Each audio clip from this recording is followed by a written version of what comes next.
Good morning, everyone. So, we are now at the chapter 8 of our discussion, which is the cross, gender, and sexuality issues. So, in this chapter, we are going to explore how gender and sexuality affect people's experience, identities, and roles in the society. So, these are the topics that will be tackled in this chapter. First is the gender and labor. Second is the gender and media. The third one is the gender and activism. And the last one is the gender and other crossing cutting issues. Now, let us first tackle the gender and labor. So, the objectives of this topic is to understand fully the relationship of gender equality, and labor, and determine the status of gender equality in the various sectors of the labor market. And lastly, comprehend salient policies on gender equality in the labor market. Magna Carta of Women or Republic Act 9710, this act recognized that equality of men and women entails the abolition of the unequal structures and practices that perpetuates discrimination and inequality.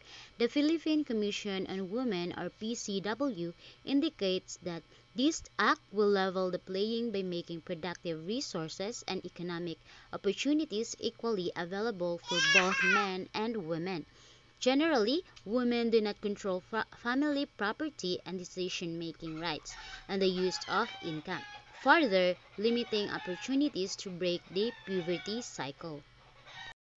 So the Magna Carta of Women, or also known as RE 9710, promotes gender equality in the Philippines. It aims to eliminate discrimination against women by changing unequal systems. It also ensures equal access to resources and opportunities for both men and women. Notes that women often lack control over family, property, and income, making it harder to escape poverty. So there are various sectors or employment sectors wherein women often face job discrimination, lower wages, and lack or limited promotion opportunities. So first of this employment sector is the agriculture. Women farmers faced inequality in land acquisition, inheritance rights, and access to extension services and skills development. They require special assistance through gender-specific action plans and gender mainstreaming to ensure equal participation in the sector's growth and empowerment.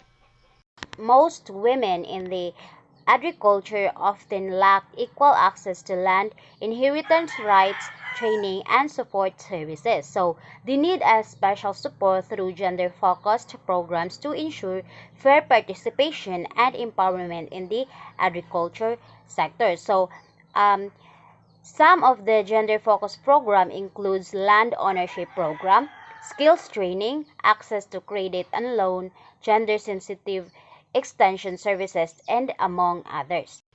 And the second employment sector is the industry and manufacturing. The number of women in working economic zones is estimated to represent 64% of total employment and may be much higher in some industries, such as electronics and apparel.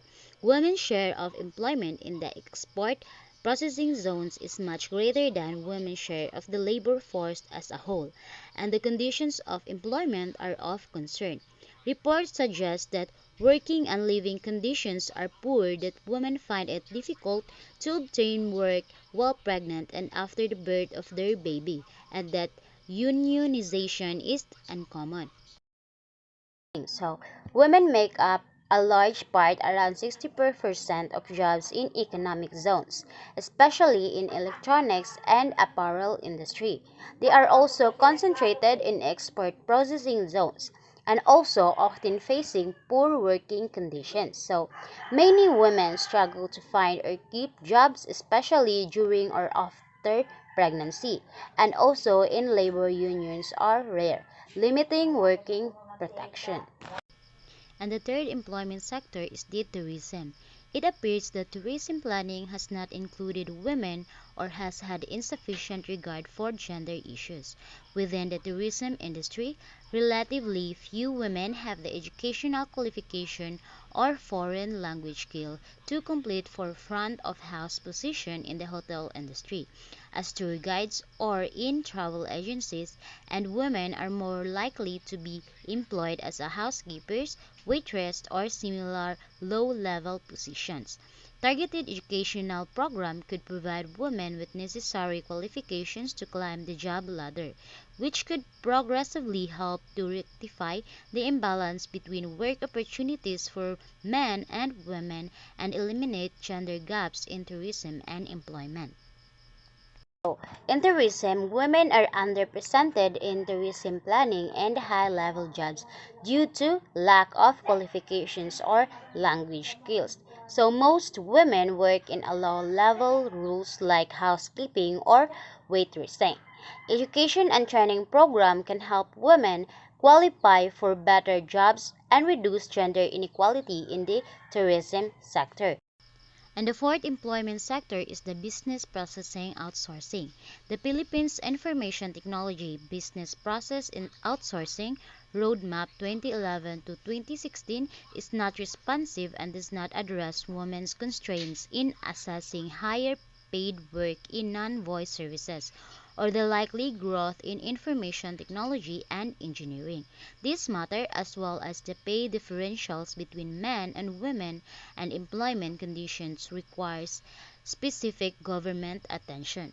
The BPO roadmap did not address women's barrier to better paying jobs in non-voice and tech roles. So there are still pay gaps and unfair working conditions between men and women, needing government action. And the fifth employment sector is the government services. Public sector employment is an important source of jobs with better pay and conditions for women than many other industrial sectors, but women are constrained by being predominantly employed in traditional gender stereotype care sector government occupations such as health and education, and they are underrepresented in the higher paying subsectors. The Philippines has strong gender mainstreaming programs which has given women greater access to government employment generally, but women in the civil sector may still be underpaid given their levels of education, experience, and ability. Many women work in the public sector, which usually offers better pay than other industries. However, they are mostly in low paying, care related jobs like teaching and nursing due to gender stereotypes. While gender programs have improved women's access to government jobs, many are still underpaid compared to their education and skills. And the last employment sector is the entrepreneurship. There has been a rapid surge in the number of female entrepreneurs in developing countries. Studies indicates that female-led MSMEs increase employment opportunities for women and contribute to wider development goals. One survey indicates that women entrepreneurs are more likely than men to be motivated by necessity. These are livelihood-oriented entrepreneurs attempting to escape unemployment. There is a big rise in women's entrepreneurs in developing countries, and women also lead small businesses, help create jobs, and support national development. Also, many women start business out of necessity, mainly to escape unemployment or earn a living, not just for profit. Silent policies on gender equality in labor market. The Philippines has ratified 34 ILO conventions and is party to all of fundamental United Nations human rights covenants and conventions. The country's 1987 constitution has enshrined these rights in Section 3, Article 8 or Bill of Rights, and Section 14, Article 2, which ensures fundamental equality of women and men before the law. So the silent policies on gender equality in labor market. So The Philippines supports gender equality by signing 34 ILO or International Labour Organization conventions and all major UN human rights agreements. In 1987, Philippine Constitution also protects women's rights and gender equality. So some of these ILO is the Section 3, Article 8 or Bill of Rights. So this law ensures protections of workers' rights including fair wages, safe conditions, and the right to form unions. This applies to both men and women.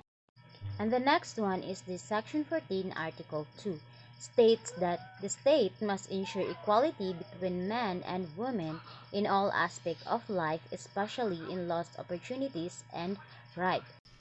Article 3, Chapter 1 of Labor Code as well as Republic Act 6725, 7192, 7877, and 8551 all provide for fundamental human rights protection, including anti-discrimination provisions, and they ensure fundamental equality, prohibitions of sexual harassment, and temporary special measures. The Philippines Anti-Sexual Harassment Act number 7877 of 8 February 1995 is an example of good legislative practice. There are also key laws supporting gender equality and human rights in the workplace. These are Article 3, Chapter 1 of the Labor Code and Republic Act 6725, 7192, 7877, and 8551. All protect human rights in the workplace. They focused on equality for all, especially between men and women, banning discrimination based on gender, preventing sexual harassment, and allowing special actions or temporary measures to support women when needed. The next one is the Republic Act 7877 or the Anti-Sexual Harassment Act of 1995 is a strong law that protects workers, especially women, from being harassed at work or in school. It is a model of how good laws should be written to protect people's dignity and safety. The Magna Carta of Women Republic Act 9710 is an overall legislative framework that articulates the specific rights, needs, and support required by women in their general and working lives. Although the Magna Carta of Women provides a good legislative framework, implementation issues remain. Filipino women often do not know about their rights and the complaint system is focusing even if they do. In 2012, the Philippines became the first country in Asia to ratify the ILO Domestic Workers Convention 2011. In early 2013, President Aquino also signed a new law which is the Republic Act 10361, also known as the Batas Kasambahay or Domestic Workers Act, in order to better protect this large group of mostly young female workers. So, the Magna Carta of Women or RE 9710 is a major law in the Philippines that defines and protects the right of women in all areas of life, including work. In 1912, the Philippines becomes the first country in Asia to ratify the ILO Domestic Workers Convention number 189. This international agreement protects the right of domestic workers, most of whom are women. And in 2013, Republic Act 10361, also known as the Batas Kasambahay or Domestic Worker Act, was signed into law by President Aquino. This law gives domestic workers better protection including fair wages, benefits, and human rights and human treatment at work. So that's all and thank you for listening.